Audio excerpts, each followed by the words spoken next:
Et il n'y a que la teshuva. Mais je pense que ce qu'il décrit là, c'est pratiquement un processus obligatoire. Et après, il faut teshuva. La Torah, elle va avec la teshuva. Tu fais teshuva, je te reprends. Mais au moins, tu as compris. La deuxième fois, tu vas plus avoir l'illusion de croire que ce qu'on t'a donné, c'est à toi. On dit qu'il est mashpil. Il nous reprend le cadeau? Non.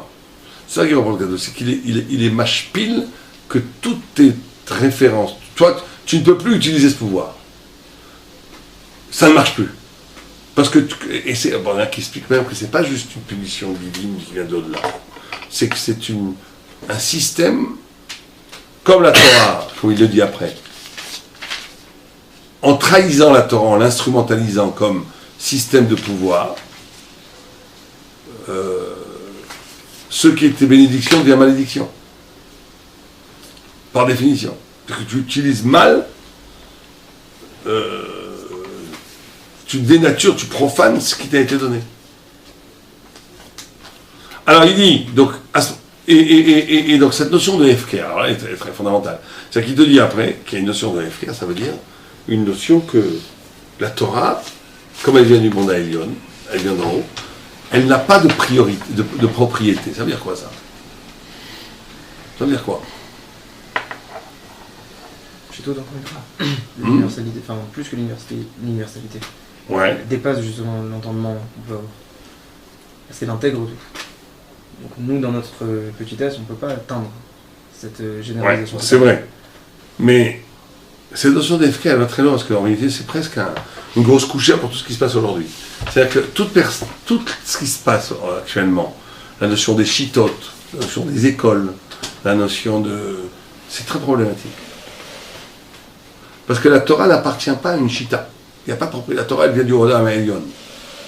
Alors, je ne sais pas qu'il faut des chitotes, c'est très bien les chitotes. Mais les chitotes qui deviennent un titre de propriété de la Torah, on expire les autres. On est dans la catastrophe. Puisque, par définition, la Torah appartient, non pas qu'elle a commis, il faut pas dire, elle appartient à tout le monde, elle est pour tout le monde, fraternité, égalité, non, pas du tout. C'est que la Torah, la possibilité de comprendre la Torah, n'est pas liée aux modalités de propriétaire. C'est-à-dire qu'il n'y a pas de propriété de la Torah. Il n'y a pas une formule magique comme apprendre, même pas magique, il n'y a pas une formule pédagogique comme apprendre la Torah. On est bien d'accord que ce que ça s'affirme comme chitote de nos jours, c'est dû au fait de ne pas donner de la place à ceux qui veulent se dire aussi qui ont un rapport à la Torah sans en avoir. C'est certain. Alors là, on est dans le très grand problème, très difficile. C'est que d'un côté, s'il n'y a pas de chita, on est dans le tout et n'importe quoi. Cette notion de non-propriété, elle est très problématique aussi. Donc chacun va dire, mais moi j'ai ma Torah. La Torah est donnée à tout le monde, donc les réformés vont dire, mais moi c'est comme ça que je la comprends. Et l'autre il va dire, c'est comme ça que je la comprends. Et l'autre il va dire, chacun est illuminé, l'autre du coin, le baba du coin, il va commencer à dire, moi c'est comme ça que je la comprends. Et donc on est mal barré. Ça va être n'importe quoi. On revient toujours avec le même système, que l'infini doit se traduire dans infini et que ce fini doit exprimer l'infini. Ouais, ça c'est certain, ça c'est la base de tout. Mais cette notion de FKR, c'est une notion de... qu'on doit découvrir une modalité de passer l'enseignement qui n'est pas une propriété. C'est-à-dire qu'aujourd'hui, vous avez des gens, pour $1000, ils vous enseignent les bdikot, comment regarder les bdikot, comment regarder les badim. Comment faire. C'est l'anti-Torah absolu. Quand tu commences à vendre une méthode d'apprentissage, ou bien on te dit maintenant, tu as une course, tu as des courses, toutes ces courses, tous ces systèmes, c'est l'anti-Torah absolu. La Torah ne peut pas être donnée comme comment on dit ça quand tu achètes un truc en kit. La Torah, par définition, est une rencontre. Une rencontre avec un être qui va te donner la capacité de recevoir ce que Dieu te donne. C'est tout. Dès qu'on n'est pas dans cette modalité-là, alors, et dans toutes les chitotes, les techniques et tout ça, c'est très bien. Mais c'est absolument pas quelque chose qui est en termes de propriété. Ce sont des kélim pour t'aider. C'est très important ça. C'est très très important parce que actuellement on dénature la Torah elle-même à partir d'un notion de chita. Il n'y a plus d'efkar dans la Torah? Il y a peut-être, je ne juge pas, mais il faut faire très attention. Très attention. Et là, on est dans tous les côtés, il y a un piège. Parce que le Razonich disait que les Yeshivot, c'était des cimetières d'Igdolim, et que les Kolelim, c'était aussi des cimetières d'Igdolim, etc. Pourquoi? Parce que justement, ce n'est plus le lieu. Mais d'un autre côté, donc maintenant on revient beaucoup, chacun étudie chez lui tranquillement, mais c'est pas bon non plus. Ou étudie au collège ce qu'il veut. Donc, tu as un piège à chaque moment. Tu as un piège à gauche dès que tu crois que tu peux acquérir la Torah comme le passage d'une propriété intellectuelle. Tu es dans la catastrophe. Oui, mais quand tu es dans le refus initiatique, tu es dans la catastrophe. Donc il y a des catastrophes à droite à gauche. Donc il faut mériter de rencontrer la Torah. On ne peut pas dire autre chose. Comme le FK, il faut mériter de rencontrer le diamant. C'est un mérite. Il faut prier pour ça. Mais ça a toujours été comme ça, non? Au cours de... Que quoi? Qu'il fallait prier pour se Bien mériter. sûr que ça a toujours été comme ça. Bien sûr. Il faut accepter d'avoir cette notion de transcendance, quoi, d'initiation à la Torah. C'est uniquement à partir du moment où j'ai cette initiation à la Torah qui est comme base. Après, je peux dire qu'il y a. Ouais. Il faut cette transmission. Il faut toi-même te faire FKR. Pour arriver, pour mériter dans la Torah, il faut toi-même te faire FKR.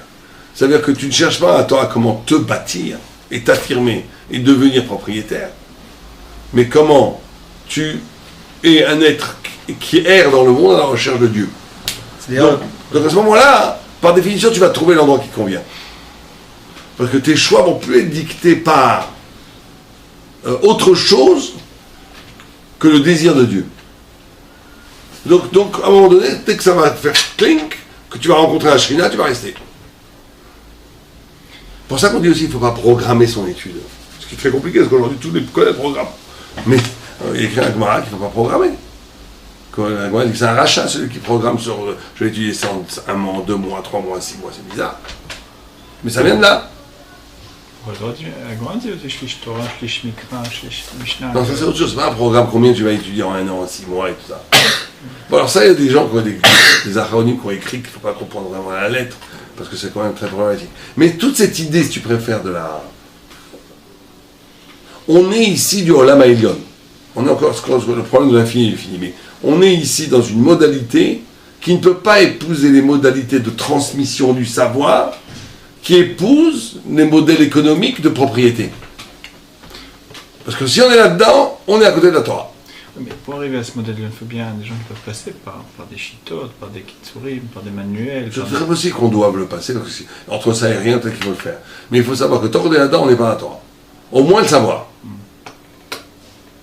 Au moins comprendre qu'on n'est pas, tant qu'on est dans cette méthode-là, qu'on n'est que dans la méthode, on n'y est pas. Tant qu'on n'est que dans quelque chose qui peut se passer comme une propriété de l'un à l'autre, on n'est pas dans le nerf de l'étude. Le nerf de l'étude, c'est quelque chose de FKR, ça veut dire d'incroyablement en même temps universel et individuel. C'est quelque chose qui est à toi, entre toi et Dieu, entre toi et toi, entre toi et ton esprit, entre toi et ton intelligence. C'est un choix cardinal entre toi et Hachem. Est-ce que tu veux comprendre quelque chose, oui ou non, c'est tout. Est-ce que ça t'intéresse vraiment de comprendre? Est-ce que ça t'intéresse vraiment de comprendre? C'est la seule question qu'il faut se poser. Ou bien, on n'est pas... oui, pourquoi pas, mais je sais pas, est-ce qu'il y a d'autres choses qui m'intéressent dans la vie? Trouver un bon collègue, avoir une position, faire quelque chose de ma vie. Donc là, dès qu'on est dans les terminologies sociologiques, de propriété, de position, de carriériste, de tout ce que tu veux, on est à côté de la Torah. La Torah, elle est FK, il y a quelque chose de errant, il y a quelque chose de vagabond dans la Torah. Un tzaddik, il est vagabond. Il y a un vagabondage, au sens où voilà, bon, il y avait des rabbinimes qui disaient que dès que quelqu'un est installé dans la vie, il doit trembler. Il doit trembler parce qu'il est complètement à côté de la plaque. Alors c'est beaucoup plus facile à dire qu'à faire, hein. On est tous d'accord. Mais il y a cette idée-là de l'errance du chercheur de la Torah. Dès qu'on est installé dans une fonction, dans un Magid Shiur qui donne son Shiur, et que c'est ça sa vie, il fait qu'il passe que ça à transmettre, on peut perdre sa vie comme ça. On peut perdre sa vie en étant un grand Talmid Chacham et en ayant étudié toute sa vie. Alors c'est dur à dire, faire attention à ce qu'on dit, parce que, bien entendu, celui-là est 1000 fois plus fort que celui qui a glandou cher à regarder la télé, on parle pas de ça. Mais il n'empêche que tu peux perdre ta vie comme ça. Parce que tu as été toujours dans une logique de maîtrise de la Torah, et d'une maîtrise qui peut se commercialiser, entre guillemets, en s'échangeant, en se donnant, c'est formule, quelque chose de formel, qui enlève cette notion de FKR, qui est fondamentale dans l'étude de la Torah, et qui est beaucoup oubliée aujourd'hui, il faut le dire les choses qu'elles sont. Mais pourtant, il y a toute une structure aussi dans la Torah, Beth Amikdash, les Kohanim Gedolim, le Sanhedrin, ça c'est pas la Torah. Des institutions qui sont... Oui, ça c'est pas la Torah. Justement, la Torah, le Keter de la Torah, c'est pas une Keter qui était, tu regardes très bien quand tu vas dans le... C'était pas un Keter qui passait par ce... Regarde, dans la Gemara, il écrit que quand Rabbi, je crois que c'était Rabbi...